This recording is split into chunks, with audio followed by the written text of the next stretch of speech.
Olá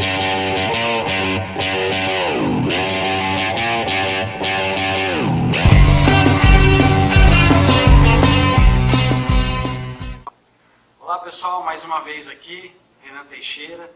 Hoje eu estou com muito prazer aqui com meu amigo, professor mestre Thiago Rafael, diretamente aqui da Universidade em Portugal, onde nós estudamos, né, onde ele ainda estuda. Atualmente tem um projeto aí para o doutoramento dele em relação ao câncer de mama e o exercício físico, né, Thiago? Sim, isso. Eu gostaria que você falasse um pouquinho mais sobre esse assunto para a gente, como funciona o seu projeto, como é que está a visão do exercício físico frente ao câncer de mama, mais especificamente aqui em Portugal. Antes de mais, obrigado pelo convite. É sempre um gosto falar sobre ciência e receber-te em Portugal para falarmos sobre estes assuntos. O cancro da mama é um tema ainda um bocadinho sensível. Tem havido um crescimento do número de casos, também porque o número de rastreios em Portugal tem aumentado.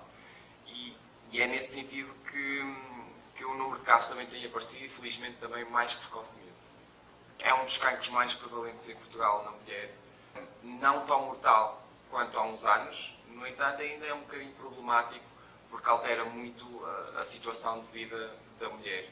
E altera em diversos sentidos. Como, por exemplo, a mulher tem que deixar de trabalhar porque tem que fazer uma série de tratamentos. Isso vai-lhe causar alguma instabilidade a nível financeiro.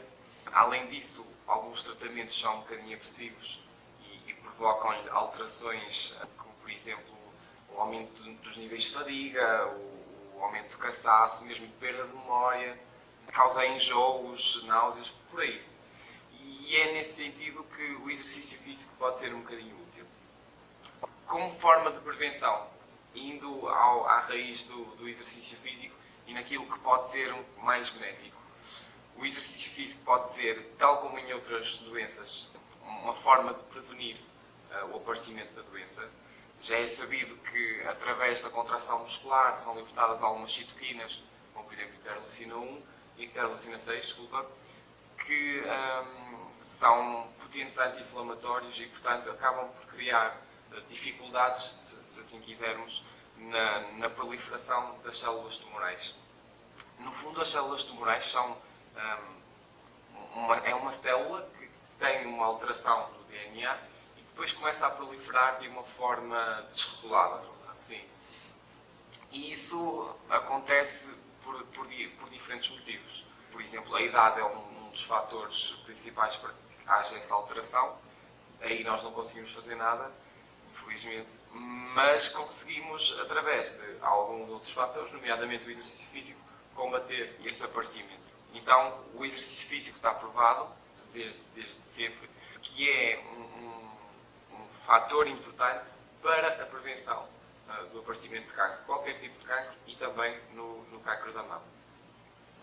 Depois, quanto à sobrevivência, o termo sobrevivência ainda não está muito bem definido.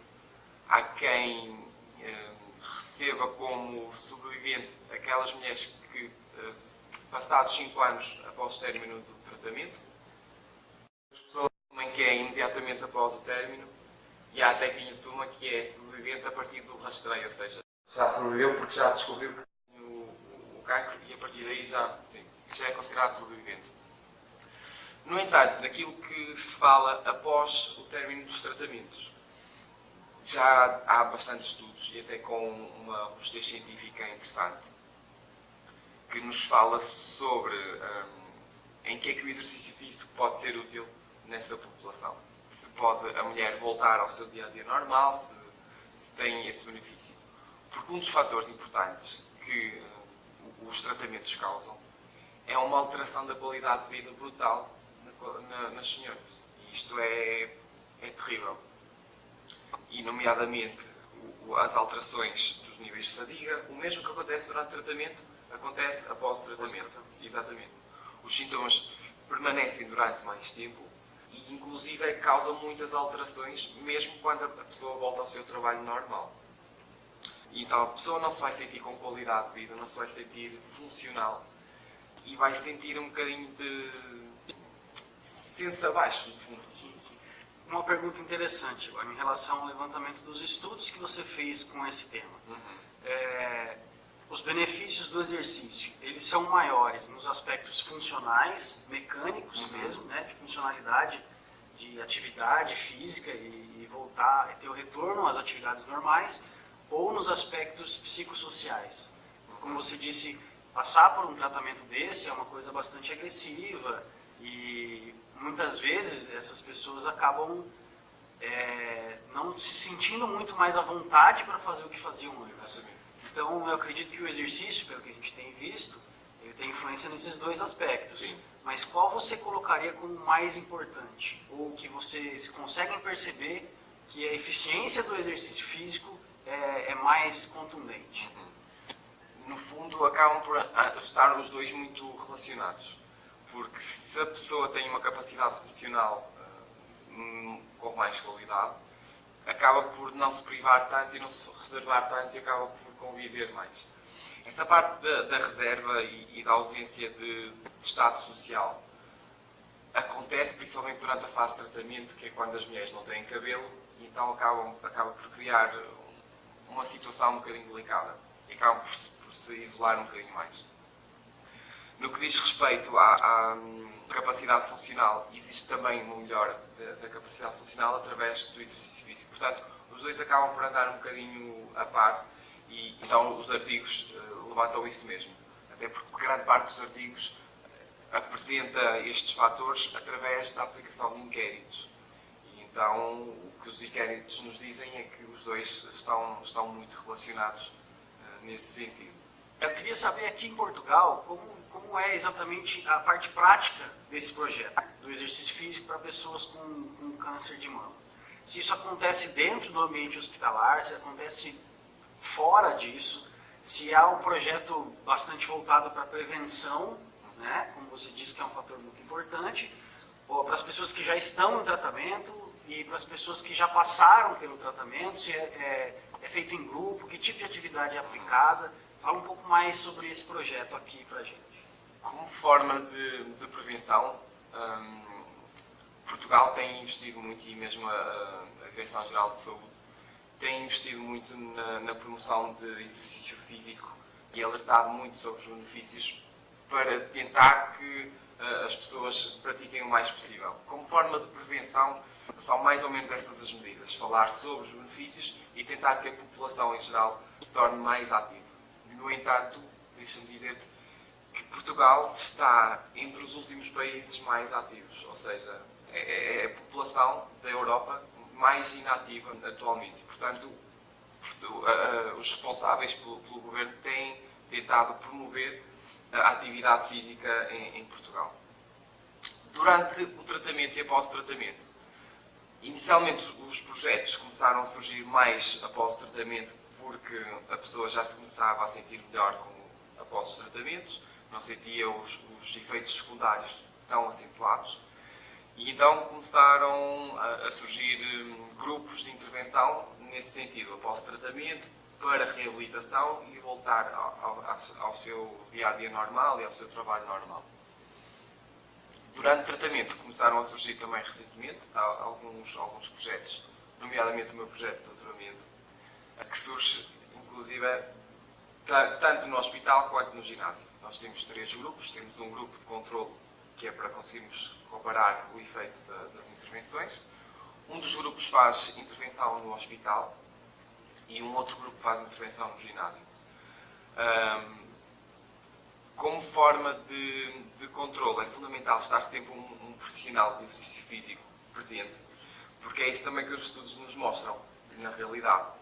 É que quando comparam um estudo e um grupo que fez intervenção com um profissional, com o acompanhamento de um profissional, e quando comparam aquele que foi apenas aconselhado, mesmo por telefone, alertar, olha, vá fazer, por favor, continue, os resultados são incríveis, no sentido em que os grupos que foram acompanhados pelo profissional, comparado com o grupo de controle, tiveram melhores resultados.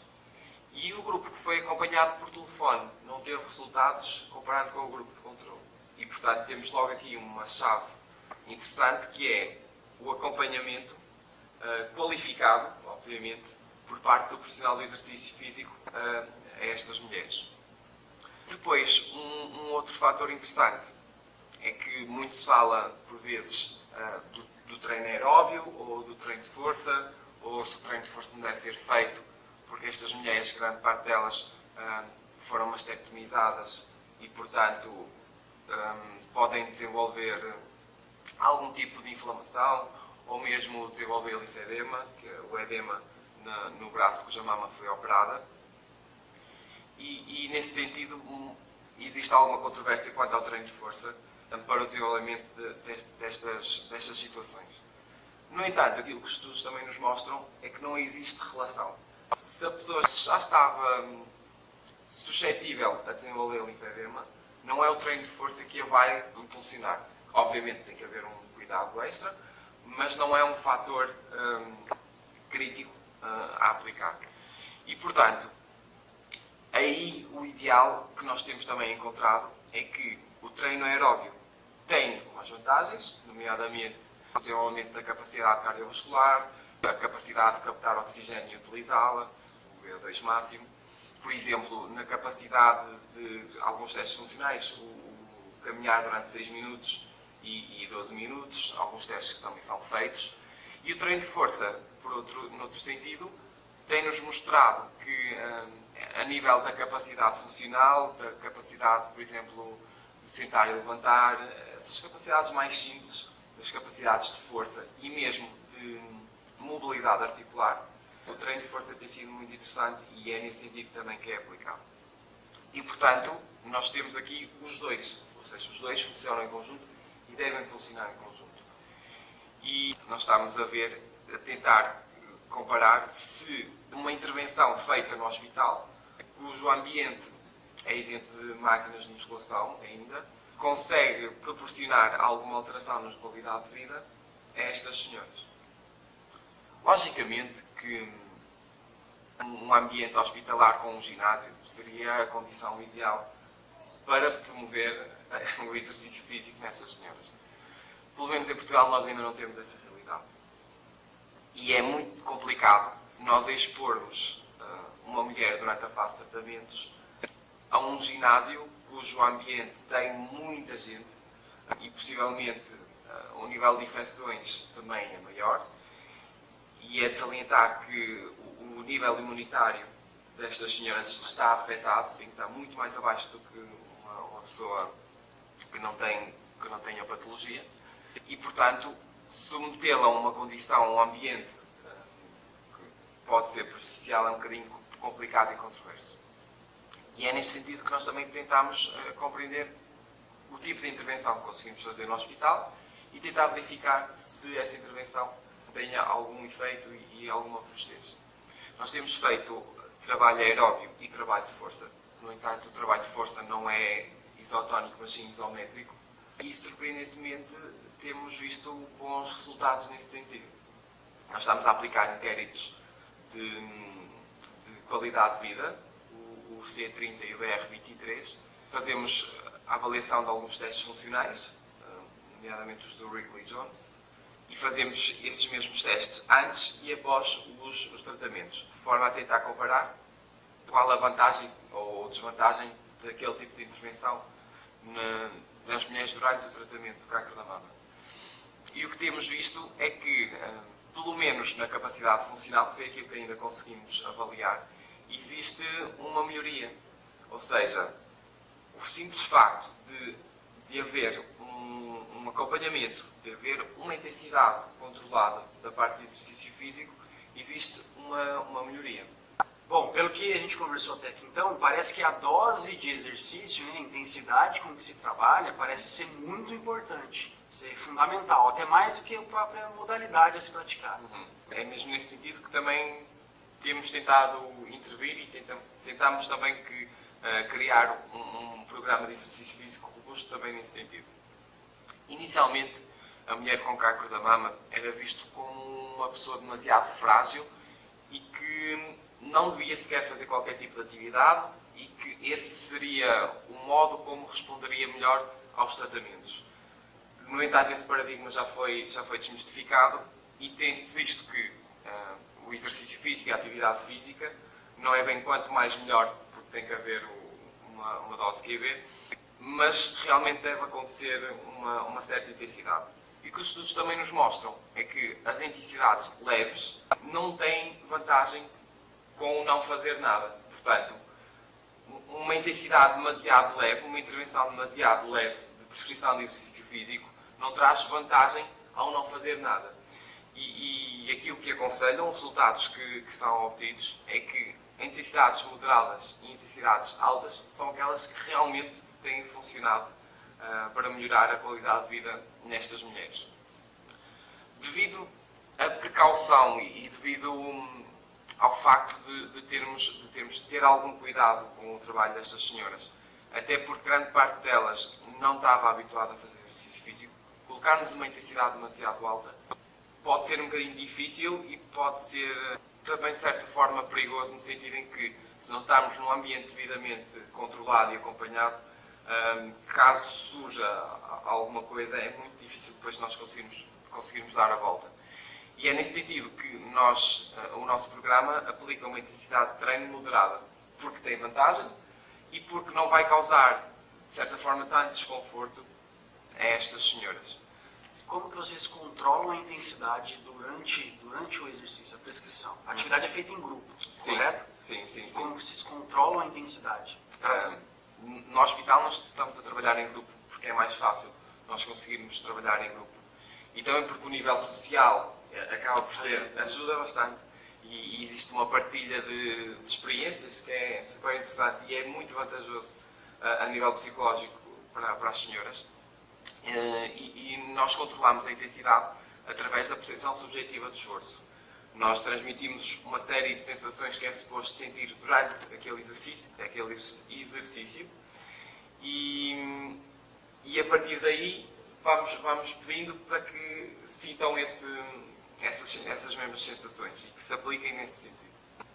Em relação à intervenção com o exercício durante o tratamento, não só após, né, na volta das atividades normais, mas enquanto se faz o tratamento mesmo desse câncer, como é que é a visão de vocês em relação a isso? Isso é realmente indicado ou seria melhor que não acontecesse durante o tratamento?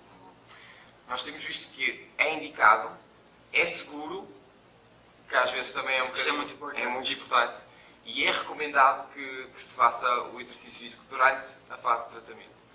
Até porque aquilo que temos visto é que o exercício físico pode ser um coadjuvante ao tratamento que é realizado através da quimioterapia. Como, por exemplo, o exercício físico ajuda a criar a angiogénese e, portanto, faz com que exista uma ramificação de vasos também em torno do tumor e, portanto, as células natural killer e as células anti-inflamatórias e do sistema imunitário chegam lá com mais facilidade e, portanto, têm um combate mais eficaz. Assim como a medicação, não é? Que é grande parte dela intravenosa. E, portanto, se existe uma ramificação maior em torno do tumor, existe um combate local um bocadinho mais eficaz.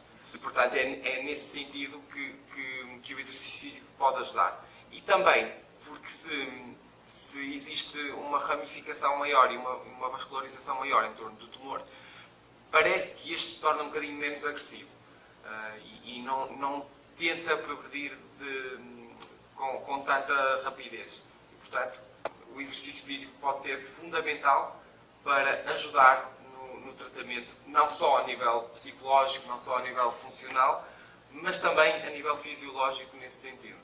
Agora uma pergunta um pouco mais abrangente. Esse mesmo tipo de resposta a gente consegue enxergar em estágios mais avançados do câncer ou somente em estágios mais precoces, né? Quando a gente descobre de uma forma mais antecipada, como que funciona isso? Neste momento nós estamos a trabalhar com estadios mais precoces, ainda que não tem ainda metástase à distância, e, portanto, é nesse sentido que estamos a desenvolver o estudo. Para o exercício físico em estados mais avançados, começam a surgir também alguns estudos interessantes que nos indicam também isso. Logicamente que o ambiente tem que ser ainda mais controlado, Os riscos são maiores. Os riscos são bastante maiores, existe uma fragilidade ainda maior da pessoa.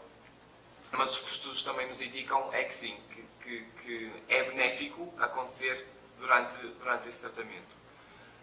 Agora, a resposta vai ser um bocadinho incerta no sentido de salvar ou não a pessoa. Porque, infelizmente, quando já se encontra em estadios mais avançados, a proliferação já não tem um foco só, mas acaba por estar mais espalhado, acaba por tornar mais débil várias estruturas e, portanto, pode ajudar a diminuir, pode ajudar a controlar um bocadinho e dar melhor qualidade de vida e, possivelmente, mais algum tempo de Sobrevida um pouco maior. mas garantir a sobrevivência ainda não é possível garantir que isso aconteça. Isso, então, mais uma vez, reforça a ideia inicial, né, do programa do qual vocês participam, que é a prevenção, que é justamente tentar fazer com que isso não chegue a esse ponto, né, que esse tipo de problema aconteça o mínimo possível, mas a gente não consegue evitar, Claro. mas desde que aconteça, que a gente descubra o quanto antes e consiga fazer uma intervenção mais assertiva, né, para essas pessoas. Quando falamos em prevenção, falamos em que não aconteça o estado ideal para que exista a proliferação das células de forma descontrolada. Como existe prevenção para a hipertensão, como existe prevenção para a diabetes, ou seja, é tentar que essa situação não ocorra. Uma vez que já foi diagnosticado, o ideal é começar o quanto antes, ou seja, um diagnóstico precoce vai tornar um ambiente mais favorável e, portanto, quanto mais precocemente também começar a fazer o exercício físico, melhor. Existem também diferenças entre o tratamento adjuvante e neoadjuvante. Ou seja, se a pessoa já foi mastectomizada e apenas após faz a quimioterapia, ou se faz primeiro a quimioterapia para reduzir também o tamanho do tumor, para depois passar à operação. E tem-se falado também ultimamente relativamente ao facto de a pessoa se tornar mais capacitada, se tornar mais funcional, se tornar com melhores capacidades antes de fazer a operação.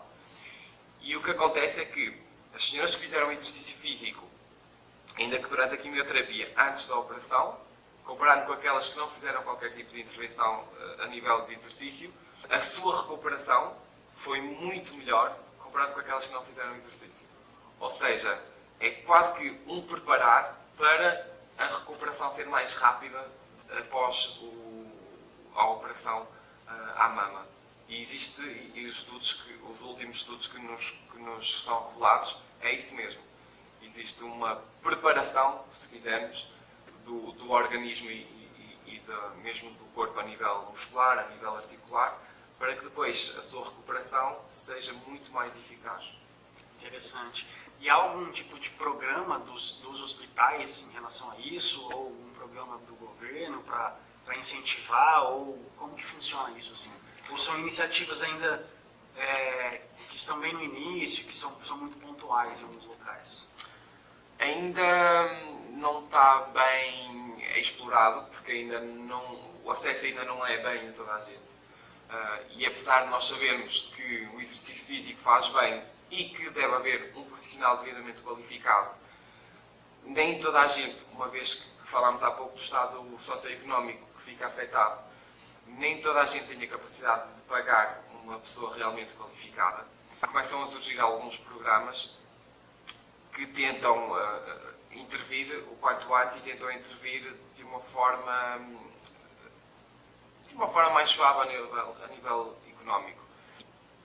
No entanto, ainda não é tão bem explorado quanto eu gostaria e é por isso mesmo que também surgiu a oportunidade de criar um programa de exercício físico durante o tratamento e também o tentar criar um programa que fosse a baixo custo e que fosse realizado no hospital, porque de certa forma existe uma segurança maior, quer para os médicos, quer para os hospitais e também para as pessoas que fazem o exercício físico.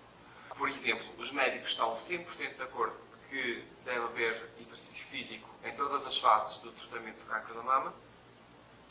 No entanto, aquilo que eles referem que falta são profissionais que tenham a capacidade de acompanhar as doentes. E pronto, é nesse sentido que nós estamos a tentar intervir, é nesse sentido que estamos a tentar criar o programa. Já existe no país alguns programas diferentes que estão a tentar mudar um bocadinho a mentalidade e tentar mostrar que é possível isso acontecer. Ainda não é acessível a toda a gente, mas já começa a ser uma realidade bastante agradável em Portugal. Muito bom. E agora uma pergunta para você como professor universitário também, né? Também como estudante, enfim. Você acha que os profissionais da educação física ou do desporto aqui, eles, de uma forma geral, assim, eles estão preparados para encabeçar esse tipo de projeto? Ou você acha que a nossa área deveria ter um olhar um pouco mais cuidadoso ou mais profundo, especificamente para esse tipo de programa de treinamento? É um bocadinho difícil responder assim, de certa forma, que sim, que estão preparados ou que não estão preparados. No fundo, estou em crer que existem muito bons profissionais que sim, que estão preparados em trabalhar com esta população. No entanto, existem ainda muitos outros profissionais que não estão preparados. E é sempre um risco nós garantirmos que aquele profissional está devidamente qualificado. Nós estamos a tentar trabalhar também no sentido da formação, tentar passar ao máximo a importância da qualificação para trabalhar com diferentes populações, não só do cancro, mas com diferentes populações. E temos tentado transmitir a informação de que é importante uma especialização, é importante continuar a estudar após a formação, porque só assim é que nos vamos mantendo atualizados, e porque é como te disse, se há uns tempos o ideal era a mulher não fazer qualquer tipo de exercício, passados alguns anos nós verificamos que é completamente o oposto e que até deve ter alguma intensidade de exercício. E se não nos mantivermos atualizados, se o profissional não tiver o cuidado de fazer o trabalho de casa e continuar a investigar, no fundo vai se tornar um bocadinho incapaz e não vai estar preparado para trabalhar com esta população.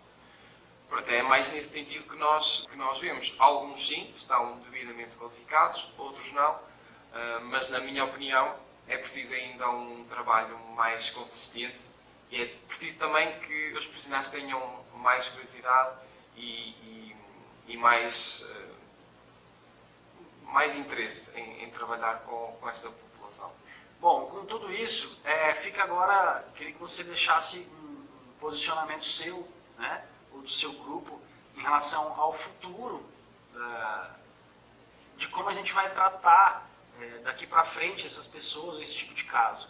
Você acha que a integração das áreas é o principal caminho? Investimento em pesquisa, né, em ciência? Qual você acha que é o caminho que a gente tem que seguir? Para onde que a gente tem que ir agora? O caminho, pelo menos em Portugal, que temos que seguir é continuar a envolver todas essas profissões. Já existe um grupo transdisciplinar que junta a medicina, junta a fisioterapia, a nutrição e até algumas terapias alternativas. No entanto, o profissional de exercício físico nunca foi até agora incluído nesses grupos transdisciplinares. Talvez por falta de conhecimento e por falta de confiança no profissional do exercício físico, que apenas agora está a começar a mostrar que tem valor e que tem uma palavra a dizer neste sentido. E então o que deve acontecer, na minha opinião, é continuar a integrar o profissional do exercício físico neste grupo transdisciplinar que já existe.